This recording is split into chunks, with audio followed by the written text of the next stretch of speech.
ধর্ষক নামক ব্যাধি থেকে মুক্তি পেতে ৫ দাবিতে এবং শিশু আসিয়াকে পাশবিক নির্যাতনের মাধ্যমে হত্যার প্রতিবাদে মানববন্ধন করেছে জামাত ইসলামের মহিলা বিভাগ। শনিবার জাতীয় প্রেসক্লাবের সামনে আয়োজিত মানববন্ধন থেকে বেঁচে থাকা ও নিরাপত্তার অধিকার দাও, ধর্ষকদের প্রকাশ্যে জনসম্মুখে ফাঁসি চাই দিতে হবে, ধর্ষণ মামলা ৯০ দিনের মধ্যে নিষ্পত্তি করতে হবে, ধর্ষণ মামলায় জামিন বিধান বাতিল করতে হবে, ধর্ষণ মামলায় এক বিধান এক শাস্তি, ধর্ষককে ফাঁসি দিতে হবে। এই দাবিতে সহস্রাধিক উপস্থিত নারীর কণ্ঠে স্লোগান তুলে সরকারের কাছে জোর দাবি জানান। মানববন্ধন বাংলাদেশ জামাত ইসলামের মহিলা বিভাগের সেক্রেটারি অধ্যাপক নুরুন নিসা সিদ্দিকা বলেন, আসিয়া হত্যার মামলার রায় ১ সপ্তাহের মধ্যে দিতে হবে এবং আসামিদের মৃত্যুদণ্ড দিতে হবে। সব ধর্ষককে ফাঁসি দিতে হবে। ধর্মহীনতার চর্চা এবং নৈতিকতাহীন শিক্ষা মূল্যবোধের অবক্ষয়ের জন্য দায়ী ইসলামী শিক্ষা ব্যবস্থা চালু এবং ধর্মীয় মূল্যবোধকে জনগণকে উজ্জীবিত করতে হবে।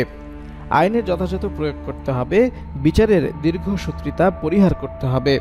বিচারহীনতার সংস্কৃতি থেকে বেরিয়ে আসতে হবে। ধর্ষণ মামলায় কারাদণ্ডের বিধান বাতিল করে শুধুমাত্র মৃত্যুদণ্ড বিধান করতে হবে। ধর্ষকরা যুগে যুগে আইনের ফাঁক দিয়ে বেরিয়ে যাওয়ার কারণেই সমাজ থেকে ধর্ষণ নামক ব্যাধি দূর করা যায়নি। এ সময় তিনি আরও বলেন, ধর্ষককে তার নিজ এলাকায় জনসম্মুখে ফাঁসি দিতে হবে। এতে পরবর্তী সময়ে কেউ ধর্ষণের অপরাধ করার সাহস পাবে না। তিনি বলেন, অন্তর্বর্তী সরকার ৯০ দিনের মধ্যে ধর্ষণ মামলা নিষ্পত্তি করার এবং জামিন বিধান বাতিল করার ঘোষণা দিয়েছে।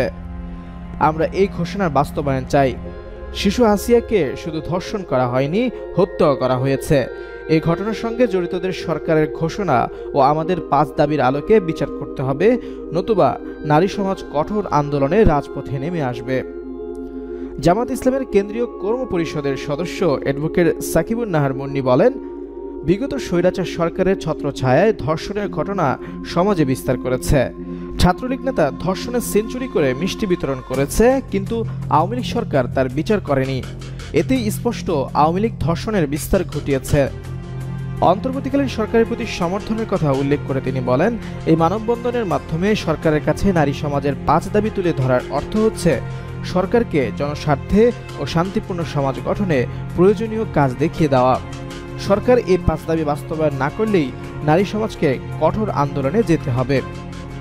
মানববন্ধনে উপস্থিত ছিলেন জামাত ইসলামী মহিলা বিভাগের সহকারী সেক্রেটারি সাইদা রুম্মান ও মার্জিয়া বেগম, কেন্দ্রীয় কর্ম পরিষদের সদস্য রোজিনা আক্তার, আয়েশা সিদ্দিকা পারভিন, সালমা সুলতানা, ইরানি আক্তার, মাহবুবা জাহান, খন্দকার আয়েশা সিদ্দিকা, সুফিয়া জামাল সহ মহানগর উত্তর ও দক্ষিণের দায়িত্বশীল নেতারা।